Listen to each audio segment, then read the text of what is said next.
عزیزان گرامی قدر حضرات و احباب من، رمضان المبارک کی بابرکت ساعتیں ہمارے نصیب میں آئیں۔ اللہ تعالیٰ نے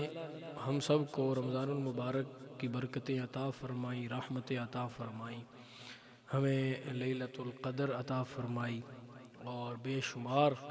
نعمتیں اور رحمتیں اور اجر و ثواب حاصل کرنے کا موقع فراہم کیا۔ اب رمضان المبارک ہم سے الوداع ہو رہا ہے۔ اگر چاند نظر آ جاتا ہے تو کل عید ہو جائے گی۔ عزیزان گرامی قدر حضرات، ہمارے ہاں ایک بڑا عام سا ٹرینڈ ہے کہ ہم سمجھتے ہیں کہ جو رمضان المبارک میں پابندیاں ہم نے اپنے اوپر عائد کی تھیں، یعنی ہم نے گالی نہیں نکالنی، ہم نے غصہ نہیں کرنا، ہم نے لڑائی نہیں کرنی، ہم نے فحش گوئی نہیں کرنی، ہم نے بد کلامی نہیں کرنی، ہم نے کوئی بھی برا فعل نہیں کرنا، تو جو ہی چاند نظر آئے تو وہ سب کام اب ہم نے شروع کرنے ہیں، تو اس کو اب ختم کریں۔ رمضان المبارک آتا ہے ہماری تیاری کروا، رمضان المبارک ہمیں تیار کرنے آتا ہے کہ ہم نے خود کو کیسے ڈھالنا ہے۔ تو یہ نہیں ہے کہ آپ اس تیاری کے بعد اب اس تیاری سے نکل جائیں اور پھر ویسے کے ویسے ہو جائیں، یعنی ایٹ دا زیرو پوائنٹ آپ پھر آ جائیں۔ نہیں، جہاں آپ چلے گئے ہیں اس سے آگے کا سفر رکھنا ہے، اس سے پیچھے نہیں آنا ہے۔ دوسرا یہ ہے کہ میرے حضور نبی اکرم نور مجسم صلی اللہ علیہ وآلہ وسلم، آپ نے ارشاد فرمایا کہ جو عیدین کی رات ہے، یعنی چھوٹی عید اور بڑی عید دونوں کی جو اس رات ہوتی ہے جسے ہم چاند رات بھی کہتے ہیں، تو فرمایا جس نے اس رات کو قیام کیا محض ثواب کے لیے، اللہ اور اس کے رسول کی رضا کے لیے، تو میرے نبی پاک صلی اللہ علیہ وآلہ وسلم نے ارشاد فرمایا کہ اللہ تعالیٰ اس کو اس کا اجر عطا فرمائے گا کہ اس کا دل کبھی بھی مردہ نہیں ہوگا، یعنی اس سے مراد یہ ہے کہ وہ ایمان پر دنیا سے جائے گا۔ تو یہ نہیں ہے کہ چاند رات کو بازاروں میں گھوما جائے، بائک لے کر ون ویلنگ کی جائے اور ساری رات موبائل پہ سکرولنگ اور سٹیٹس لگانے اور سینڈ کرنے میں گزر جائے، یا چوڑیاں اور مہندیاں خریدنے اور لگانے اور لگوانے میں گزر جائے۔ یہ چاند رات اس لیے نہیں ہے کہ تم ہر چیز سے کھل کر اور ہر قسم کی فحاشی کرتے جاؤ۔ یہ چاند رات تمہارے رب نے تمہیں رمضان المبارک کے روزے رکھنے کے بعد خوش ہو کر تمہیں یہ عنایت فرمائی ہے کہ آج کے دن تم خوشیاں مناؤ اور تم سے کسی قسم کا حساب نہیں لیا جائے گا، یعنی جو تم عید پہ کپڑے پہنو گے اور لباس پہنتے ہو، اور خاص کر کے فرمایا گیا کہ جمعہ کو بھی کہ جو یہ لباس پہنتے ہو تم، اس کا اللہ حساب نہیں لے گا، اور یہ تمہارے لیے ایک پیکج اور اللہ نے تمہیں خوشی عنایت فرمائی۔ اس کا مطلب یہ کبھی بھی اور ہرگز نہیں ہے کہ عید اس لیے ہے کہ جو بندشیں اور جو ہم نے اپنے اوپر عائد کی تھی پابندیاں رمضان میں، ہم ان سے ہٹ جائیں، یعنی اس کی ایک زندہ سی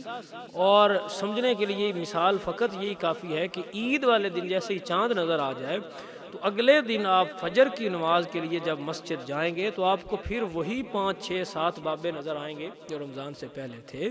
تو وہ جو رمضان میں نمازی تھے وہ کدھر گئے؟ تو میں ایک جگہ جا رہا تھا تو میں نے دیکھا ایک دوست دو لڑ رہے تھے، تو وہ ایک کہہ رہا تھا کہ دل تو میرا بڑا کیا تجھے گالی دوں، لیکن اب ہے رمضان، عید کے بعد تجھے دیکھوں گا۔ تو میں نے اسے بٹھا لیا، میں نے اسے کہا کہ وہ جو عید سے پہلے سنتا ہے اور وہ عید سے پہلے جس کے ڈر سے تم گالی نہیں نکال رہے، تو کیا عید کے بعد رب کوئی اور ہو جائے گا یا کوئی نیا رب آ جائے گا؟ تب بھی وہی رب ہوگا، اور وہ اسی نے کہا ہے کہ نہیں نکالنی۔ یہ کیا چیز ہوئی کہ رمضان ہے تو ہم نہیں کر رہے، رمضان کے بعد ہم کریں گے۔ رمضان المبارک میں جو پریکٹس کی ہے اس کو آگے جاری رکھیں، پکے نمازی بن جائیں، اللہ کرے رمضان کے صدقے سے آپ پکے نمازی بن جائیں۔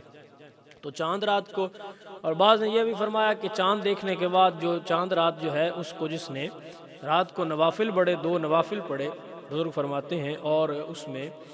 الحمد شریف پڑھی اور اس کے بعد سورہ اخلاص جو ہے 7 مرتبہ جس نے پڑھی، اور پھر اسی طرح سے دوسری رکعت بھی پڑھی، تو جس نے یہ اس طرح 2 نوافل پورے کیے تو فرمایا کہ وہ وہاں بیٹھ کے اللہ سے جو دعا مانگے گا وہاں سے وہ اٹھے گا نہیں، اور اللہ اس کی یہ پوری کر دے گا۔ اس کے بعد یہ جو عید ہے، چھوٹی عید، عید الفطر جسے ہم کہتے ہیں، تو یہ عید جو ہے اس پہ فرمایا گیا کہ کوئی میٹھا کھا کے آؤ، اور عید پر جو ہے وہ اچھے کپڑے پہنو، خوشبو لگاؤ، اگر نئے کپڑے ہیں تو بالکل نئے پہنو، اگر نئے نہیں ہیں تو اگلے جو ہیں انہیں صاف کر کے ستھرا کر کے دھو کے خوشبو اچھی لگاؤ اور اپنا جو ہے وہ چہرہ سنوارو بناؤ اور خوبصورت بن کے تکبیرات پڑھتے ہوئے آپ مسجد کی طرف تشریف لائیں۔ اور حضور صلی اللہ علیہ وآلہ وسلم نے ارشاد فرمایا کہ جس رستے سے عید پڑھنے آتے ہو یعنی عیدگاہ میں، تو رستہ جو ہے وہ بدل کے جاؤ، یعنی جس رستے سے آئے ہو وہ رستہ تبدیل کرو۔ تو یہ بھی سنت عمل ہے کہ آپ جس رستے سے آئے ہیں اس سے رستہ بدل کے جائیں۔ اور پھر یہ بھی ہے کہ کھجور یا کوئی میٹھی چیز آپ کھا کے مسجد میں آئیں۔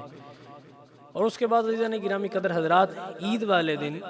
ہم جو یہ پارٹیز کرتے ہیں اور موٹر سائیکل نکالتے ہیں اور نکل جاتے ہیں، تو عید اس لیے نہیں ہے، عید اس لیے ہے کہ تم اپنے رب کا شکر ادا کرو۔ میرے حضور صلی اللہ علیہ وآلہ وسلم آپ بہت کثرت سے عبادت کرتے اور رویا کرتے تھے، تو آپ سے عرض کی کہ یا رسول اللہ آپ کے صدقے تو ساری امت کی بخشش ہوگی، تو آپ سرکار اتنا روتے ہیں اور آپ اتنا جو ہے وہ قیام کرتے ہیں، اتنا عبادت کرتے ہیں، تو آپ نے فرمایا کہ کیا میں پھر اپنے رب کا شکر گزار بندہ نہ بنوں؟ تو عزیزان گرامی قدر حضرات، اللہ نے آپ کو یہ نعمت عطا کی ہے تو شکر گزار بندے بنیں، یہ نہ ہو کہ آپ پھر نافرمانیاں کرنے لگ جائیں اللہ کی۔ اور پورا رمضان آپ نے اچھے کام کیے، یعنی آپ نے داڑھی نہیں کٹوائی اور عید والے دن آپ نے شیو کروا دیا، تو آپ کیسے مسلمان ہیں؟ اللہ کی جو حدود ہیں ان کو توڑنے والے نہ بنیں۔ اصل میں یہ ہے کہ ہم نے سمجھا ہوا ہے کہ عید جو ہے وہ ظاہری خوشیاں ہیں فقط، تو ظاہری تو ہیں ہی ہیں، مگر اصل خوشی یہ ہے کہ فرمایا گیا کہ مومن جو ہے جس دن وہ گناہ نہ کرے اس کے لیے وہ دن عید کا دن ہے۔ تو ہر دن عید ہو سکتا ہے اگر آپ گناہ نہ کریں،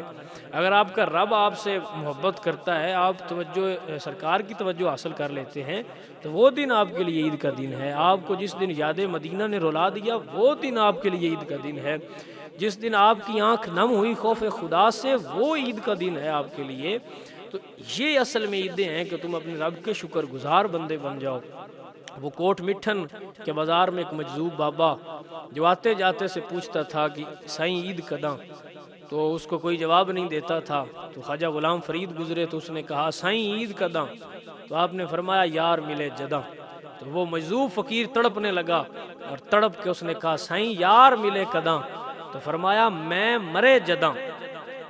تو وہ پھر تڑپا اور اس نے کہا سائیں میں مرے کداں،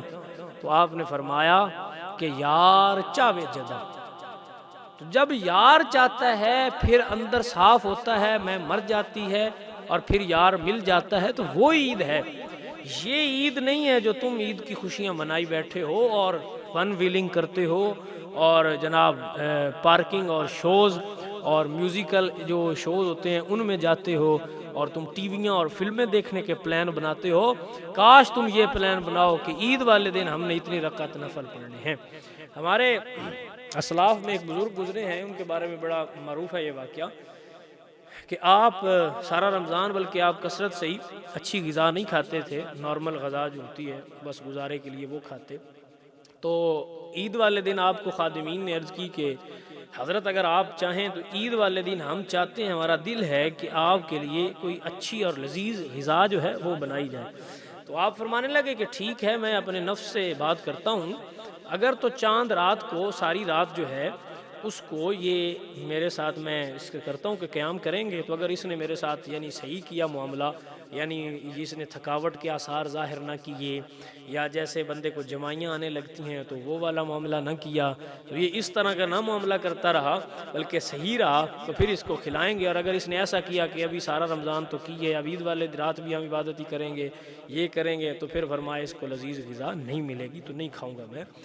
یہ تھے ہمارے کبھی اسلاف جن سے ہم نے چیزیں سیکھنی تھی۔ اور یہ جس طرح ہم عیدیں گزارتے ہیں، ساری ساری رات شاپنگ مالز میں گزار دینا، ساری ساری رات جو ہے وہ بائکس پہ گھومتے پھرنا، ساری ساری رات جو ہے برگر پوائنٹس اور تکہ پوائنٹس پر بیٹھے رہنا اور ٹی وی شوز دیکھتے رہنا، اور جو چاند رات کو یہ تماشے ہوتے ہیں میوزیکل اور باقی ان میں جا کے بیٹھنا، ساری رات فلمیں اور ڈرامے دیکھنا، دوستوں میں گپیں لگاتے رہنا، تو یہ کوئی طریقہ نہیں ہے چاند رات گزارنے کا، بلکہ یہ وہ رات ہے جس دن تم اپنے رب کے حضور جھک جاؤ کہ اے مالک تو نے مجھے جیسے رمضان کے بعد عید کی خوشیاں عطا فرمائی ہیں، میرے دکھوں کے بعد بھی مجھے خوشیاں اور راحت عطا فرما دے،